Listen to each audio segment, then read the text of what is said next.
Hello and welcome to the missing lines of Sonnet 126. My name is Glen Alexander and thank you very much for clicking on this video and being here with me today. In this video I'm going to solve for you a long-standing mystery as to why the last two lines of Sonnet 126 don't seem to be present. So the first thing I'm going to do for you is to read through this sonnet.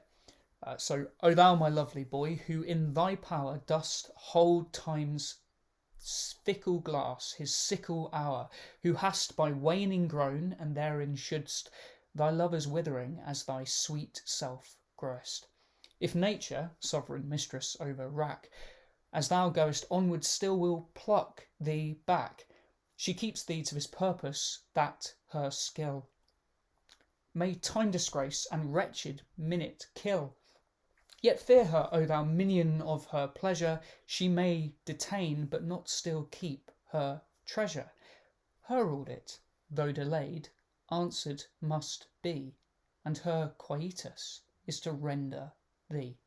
Now, the answer to these two missing lines is actually given for you in these two lines here. Her audit, though delayed, answered must be, and her quietus is to render thee. Another word for render is to make. And where do we know the most famous use of quietus? Well, Act 3, Scene 1 of Hamlet. You probably do know this part of Hamlet because this is the to be or not to be speech that we're going to be looking at, and you're going to find it here. When he himself might his quietus make with a bare bodkin. Quietus is, well, the end, and a bare bodkin is a knife, a small sword, and it's saying to end yourself with a small sword, to commit suicide. But notice this: his quietus and her quietus is to render thee. Her quietus. So his quietus make, her quietus is to render thee. Now, who is about to come into the scene immediately after the most famous soliloquy in the world? And that is Ophelia. The fair Ophelia. Nymph, in thy orisons be all my sins remembered. Good my lord, how does your honour for this many a day? I humbly thank you, well. My lord, I have remembrances of yours that I have longed to redeliver. I pray you now, receive them. No, I never gave you aught. My honoured lord, I know right well you did. And with them words of so sweet breath composed, i.e. sonnets, as made the things more rich, than perfume left. Take these again, for to the noble mind rich gifts wax poor when givers prove unkind. There, my lord. So as you can see, right after that colon, right after this colon here, then perfume left, we have two lines. Take thee again, for to the noble mind rich gifts wax poor when givers prove unkind. And, well, there you have, my lords and ladies, the last two lines of this sonnet. Now I'm going to prove that for you now, so you understand that these really are the last two lines of this sonnet. So the first thing that we're going to do is we're going to have a look at this line here. If nature sovereign mistress over wrack. Why? Because it's the first line here that has our brackets in, and we can have a look at the bottom here, and we have some brackets. And as thou goest onward, still will pluck thee back. Take these again. Pluck thee back. Take these again. Okay, so there seems to be some similarity of meaning to start with. Now you'll notice there's a capital N of noble, and there's also a capital N of nature. Okay, fair enough. Well, let's keep on going. Now, I'm not sure how much you know about sonnets. Maybe you know quite a lot, maybe you don't.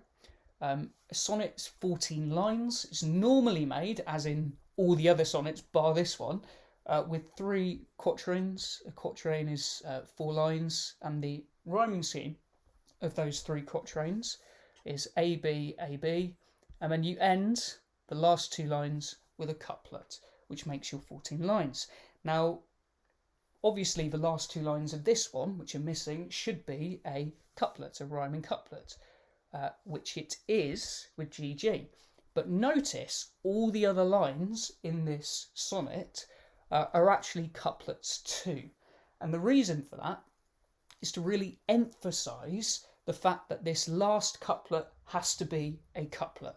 So you can see that all of these, the whole sonnet is made out of couplets. Okay, so that's the first element of form. The next thing is to notice is if we go back to this line of nature's sovereign mistress over rack, we can see, if you remember back to your time learning English in school, that we have enjambment. We have the running on of a line. As thou goest onward still, quite literally it tells you, we'll pluck thee back. If we have a look at our found lines, you can see you have exactly the same thing. With our bracket, we have enjambment. Running on, take these again, for to the noble mind rich gifts wax poor. So we've got that running on of the line. But you'll also notice at the end of the next line, you have an E on the end. That is our figure of addition, a device to show some cunning is going on, the simplest figure of rhetoric. That is taught in a wonderful book called The Art of English Poesy. And on our last line, we also have this additional E.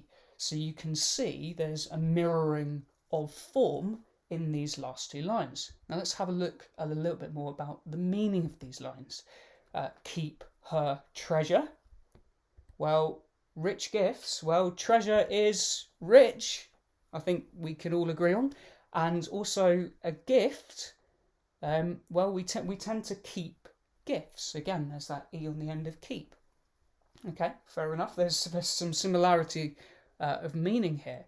But here is where I invite any academic in the world who wants to have a go at disproving this to have a go, which is this. Waning grown. To wane means to decrease, and to grow is to grow. So there's kind of an oppositional relationship between those 2 words. Waning, growing. Have a look at this. Waxing, poor. To wax is to increase, poor is, well, to lessen. So you have a mirroring of these 2 exact terms, a direct mirroring of these 2 terms, waxing and waning. I think that pretty much proves it quite strongly. But let's go a little bit further, shall we? Just after this, in Hamlet, we have this bit here. This was sometime a paradox, but now the time gives it proof. But now, remember the now, but now the time gives it proof. Well, if we have a look at references to time in Sonnet 126, let's have a look. Fickle glass and sickle hour, referring to an hourglass.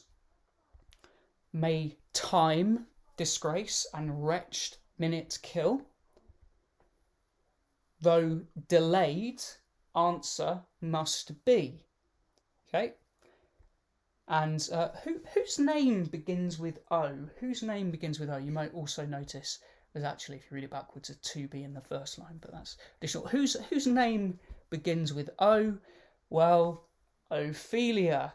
Lovely, hey? And if we have a look at the time references within this, how does your honour for this many a day? That I have longed long to redeliver, I pray you now receive them. And there you go. There are your 2 last lines of Sonnet 126. Thank you very much for watching this video. It's only taken 400 years for us to find them, but there you go. Thank you very much.